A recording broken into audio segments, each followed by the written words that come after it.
Hello students, welcome to our YouTube channel dream hub. आज के lecture में हम डिस्कस करने वाले हैं the age of the Mauryans, यानी कि जो मौर्यंस डायनेस्टी आई थी उसके बारे में इस लेक्चर में डिस्कस करेंगे।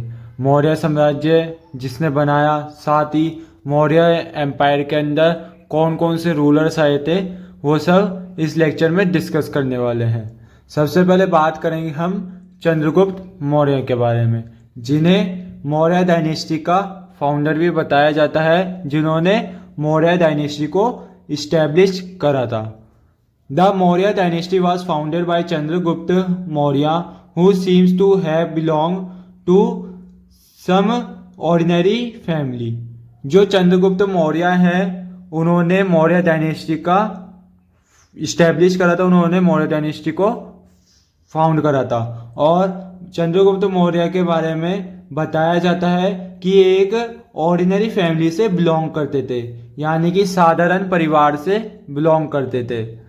According to Brahmanical tradition he was born of Mura a Shudra women in the court of Nandas, but Buddhist speaks of existence of Kshatriya clan call Mauryas living in the Gorakhpur. और जो पुराना इतिहास है उसके अकॉर्डिंग अलग अलग मिथोलॉजी बताई जाती है, जिसमें सबसे पहले तो बताया जाता है कि जो चंद्रगुप्त मौर्य है ऑर्डिनरी फैमिली से बिलोंग करते थे, यानी कि साधारण परिवार से बिलोंग करते थे। साथ ही जो भी ब्राह्मणिकल ट्रेडिशन है, ब्राह्मणों की जो भी परंपरा है, उसके अकॉर्डिंग बताया जाता है कि चंद्रगुप्त मौर्य मुर साम्राज्य में जन्मे थे और उनकी जो माता थी वो एक शूद्र थी, जो कि नंद के कोर्ट के अंदर रहती थी, यानी कि जो नंद डायनेस्टी थी उसी के अंदर उनकी माता ने चंद्रगुप्त मौर्य को जन्म दिया था, ऐसा बताया जाता है। लेकिन जो बुद्धिस्ट टेक्स्ट है वो ऐसे बताते हैं कि क्षत्रिय क्लैन का नाम है जो कि मौर्यास कहलाता है और गोरखपुर के पास सिचुएटेड है, वहां पर चंद्रगुप्त मौर्य का जन्म हुआ। यानी कि अलग अलग तरीके से बताया जाता है इतिहास चंद्रगुप्त मौर्य के बारे में कि वो किस ट्राइब से बिलोंग करते थे या फिर किस क्लैन से बिलोंग करते थे। Chanakya who was known as Kautilya, he overthrew the Nandas and established the rule of Maurya dynasty. जो चाणक्य थे, जिनको कौटिल्य के नाम से भी जाना जाता है, चंद्रगुप्त मौर्य को उन्होंने नंद डायनेस्टी के जो थे उनको कैसे हराना है, उनके रूलर्स को कैसे हराना है, उसके बारे में चाणक्य या फिर जो कौटिल्य थे उन्होंने बतलाया। और उसी के बाद में उन्होंने नंद डायनेस्टी को हराया और साथ ही अपनी जो मौर्य डायनेस्टी थी उसका रूल इस्टेब्लिश कर दिया था। The mechanization of Chanakya against Chandragupta enemies are describe in the details in the Mudrarakshasa. अब जो चंद्रगुप्त मौर्य है उनके जितने भी एनिमीज है या फिर जो भी युद्ध लड़े गए थे चंद्रगुप्त मौर्य के साथ में, उन सब के बारे में जो चाणक्य थे उन्होंने लिखा है। और किस में लिखा हुआ है? मुद्रा राक्षस। ये एक तरह से ड्रामा था, उसके अंदर चंद्रगुप्त मौर्य के जितने भी एनिमीज है और जितने भी वॉर्स लड़े गए थे उसके बारे में पूरी डिटेल में लिखा हुआ है। A Greek writer says that Chandragupta overran the whole of India with army of 6 lakh. अब जो ग्रीक राइटर है उसके अकॉर्डिंग बताया जाता है कि जो चंद्रगुप्त मौर्य है वो पूरी जो इंडिया है उसके ऊपर रूल करते थे और उनके पास आर्मी करीब 6 लाख के आसपास थी, 6 लाख के आसपास आर्मी थी। In the war with Greek viceroy, Chandragupta seems to have come out victorious and peace was concluded between two. And in return for 500 elephants, Seleucus gave him eastern Afghanistan, Baluchistan and the area of west of Indus. अब जो चंद्रगुप्त मौर्य है और Seleucus Nicator जो कि Greek से आया था, इनके बीच के अंदर युद्ध हुआ था और उस युद्ध के अंदर चंद्रगुप्त मौर्य की जीत हो गई थी और बाद में एक पीस बनाया गया, एक समझौता किया गया, जिसके अकॉर्डिंग चंद्रगुप्त मौर्य ने अपने 500 एलिफेंट्स दिए और उसके रिटर्न के अंदर सेल्यूकस ने अफगानिस्तान, बलूचिस्तान और इंडस वैली के जो वेस्टर्न पार्ट है उसके एरियाज सेल्यूकस ने चंद्रगुप्त मौर्य को दे दिए। Living Kerala, Tamil Nadu and parts of north eastern India, the Mauryas rule over whole of the subcontinent. अब अपने इंडिया के अंदर केरला, तमिलनाडु और इंडिया के नॉर्थ और ईस्टर्न पार्ट्स को छोड़कर जो मौर्यास थे उन्होंने पूरे इंडिया के बाकी सब पार्ट्स पर, बाकी सब कॉन्टिनेंट्स पर कब्जा कर लिया था और वहां पे रूल इस्टेब्लिश कर लिया था। इंपेरियल ऑर्गेनाइजेशन, जो चंद्रगुप्त मौर्य है उनके द्वारा क्या क्या चीजें बनाई गई और साथ में एडमिनिस्ट्रेशन उस समय क्या था और कौन सी सिटीज उन्होंने बनवाई, वो सब इसमें डिस्कस करने वाले हैं। Megasthenes was a Greek ambassador sent by Seleucus to the court of Chandragupta Maurya. He lived in the Maurya capital of Patliputra and wrote an account not only of administration of the city of Patliputra but also the Maurya Empire as whole। अब मेगास्थनीज नाम का एक Greek ambassador था जो कि Seleucus द्वारा भेजा गया था चंद्रगुप्त के कोर्ट में। जो चंद्रगुप्त मौर्य थे उनके कोर्ट के अंदर मेगास्थनीज को भेजा गया था जो कि एक ग्रीक एम्बेसडर था। और मेगास्थनीज जो था उसने कहाँ पे रहना स्टार्ट कर दिया, मौर्य कैपिटल, जो मौर्य कैपिटल थी उस समय मौर्य डायनेस्टी की, पाटलिपुत्र, वहां पर रहना स्टार्ट कर दिया। और मेगास्थनीज ने सिर्फ पाटलिपुत्र का जो एडमिनिस्ट्रेशन था या पाटलिपुत्र का जो शासन का तरीका था सिर्फ उसी के बारे में नहीं लिखा, साथ ही जो मौर्य एम्पायर था उसके बारे में पूरी डिटेल के अंदर लिखा है। जो भी मौर्य एम्पायर था, कहाँ तक ये एक्सटेंड था, सब कुछ लिखा था मेगास्थनीज ने। The fragments have been collected and published in the form of a book called Indica which throws valuable light on the administration, society and economy of Mauryan times. अब जो ये फ्रेगमेंट्स थे उससे अपन को मिलते जो सबूत थे उनके अकॉर्डिंग मिलता है कि एक बुक मिली थी जिसका नाम था इंडिका और वो पब्लिश करी गई थी। और इस बुक के अकॉर्डिंग जितने भी वैल्यूएबल लाइट्स है, जितने भी महत्वपूर्ण चीजें थी मौर्य डायनेस्टी में, जैसे कि एडमिनिस्ट्रेशन, शासन हो गया, सोसाइटी, समाज हो गया और इकोनॉमी जो व्यापार था, उन सब के बारे में बहुत ज्यादा डिटेल के अंदर लिखा हुआ था इंडिका के अंदर। The Arthashastra was finally compiled a few centuries after the Maurya rule. Some of its books contains materials that is genuine and give authentic information about Maurya administration and economy।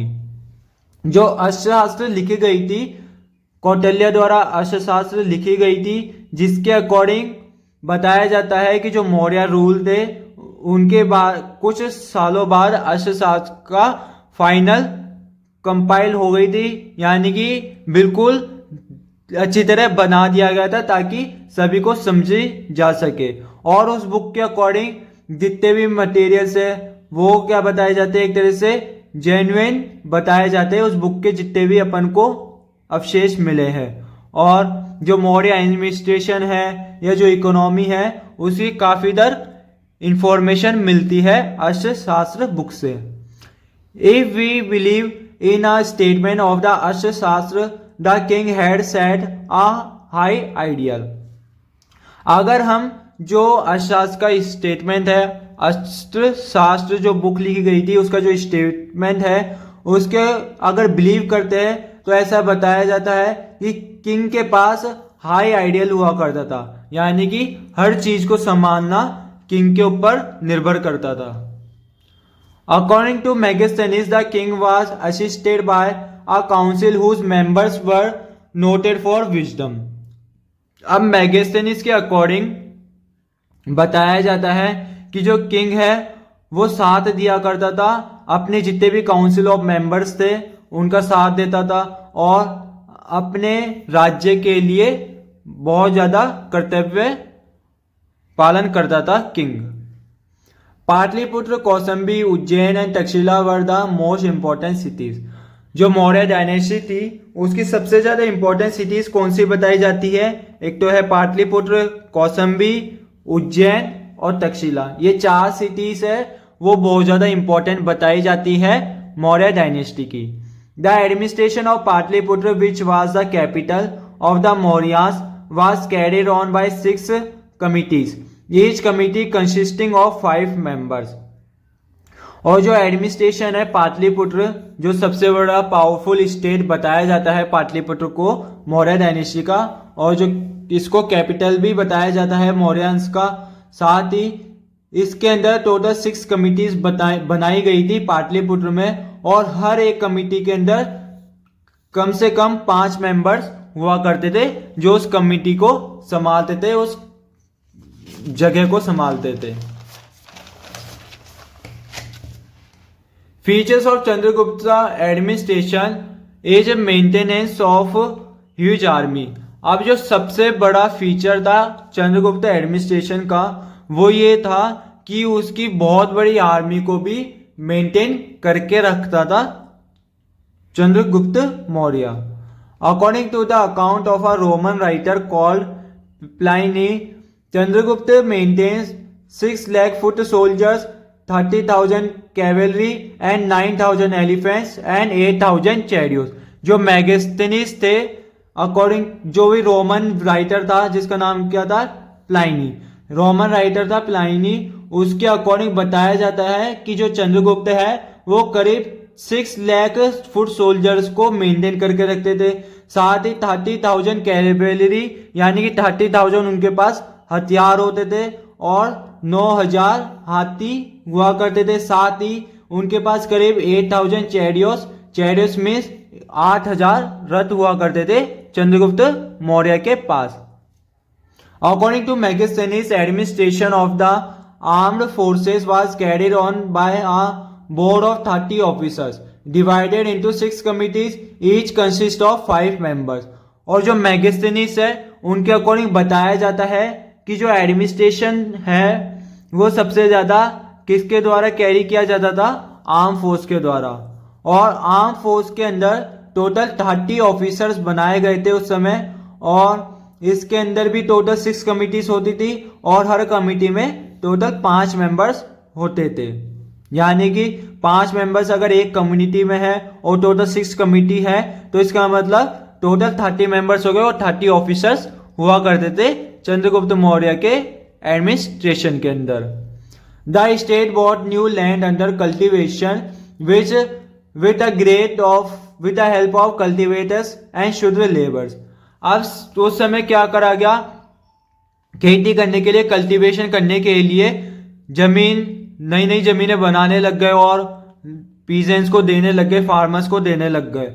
और वो cultivation किसके द्वारा करने लग गए? शूद्र लेबर्स के द्वारा। यानी कि जो 4th वर्ण थी शूद्र, उनके लेबर्स द्वारा कल्टीवेशन करने लग गए। Taxes collected from peasants very from 1/4 to 1/6 of produce. अब जो टैक्स कलेक्ट किया जाता था उस समय वो कितना कलेक्ट किया जाता था? 1/4 से लेकर 1/6 का जो हिस्सा है, जितना खेती होगी उसमें से 1/4 से लेकर 1/6 तक का जो हिस्सा था उतना टैक्स कलेक्ट किया करते थे फार्मर से। Tolls were also levied on commodities brought to town for sale and they were collected at the gate. अब जो टोल्स है वो भी कलेक्ट किया जाता था। अगर कोई भी अपना जो खेती की है या जो भी अपना जो सामान है बाहर किसी टाउन में बेचा करते थे तो उसके लिए भी टोल्स कलेक्ट करते थे, और जो गेट होता था राज्य का या जो टाउन का, वहां पर ही उनसे टोल्स कलेक्ट किया जाता था। Chandragupta Maurya thus established a well organized administration system and gave it a sound financial base। Chandragupta Maurya थे, उन्होंने एडमिनिस्ट्रेशन सिस्टम यानी कि जो शासन था बहुत अच्छी तरह से इस्टेब्लिश कर लिया था, और जो भी फाइनेंशियल बेस थे अपने टाउन के या अपने जो राज्य थे के जितने भी फाइनेंशियल बेस थे उनको भी अच्छी तरह मेंटेन करके रखा था चंद्रगुप्त मौर्य ने। आज के लेक्चर में हमने डिस्कस किया है चंद्रगुप्त मौर्य के बारे में, और जो चंद्रगुप्त मौर्य के समय जो एडमिनिस्ट्रेशन था उसके बारे में इस लेक्चर में डिस्कस किया है। आपको अगर ये लेक्चर अच्छा लगा हो तो वीडियो को लाइक करें, चैनल पे नए हैं तो सब्सक्राइब करें। Thanks for watching.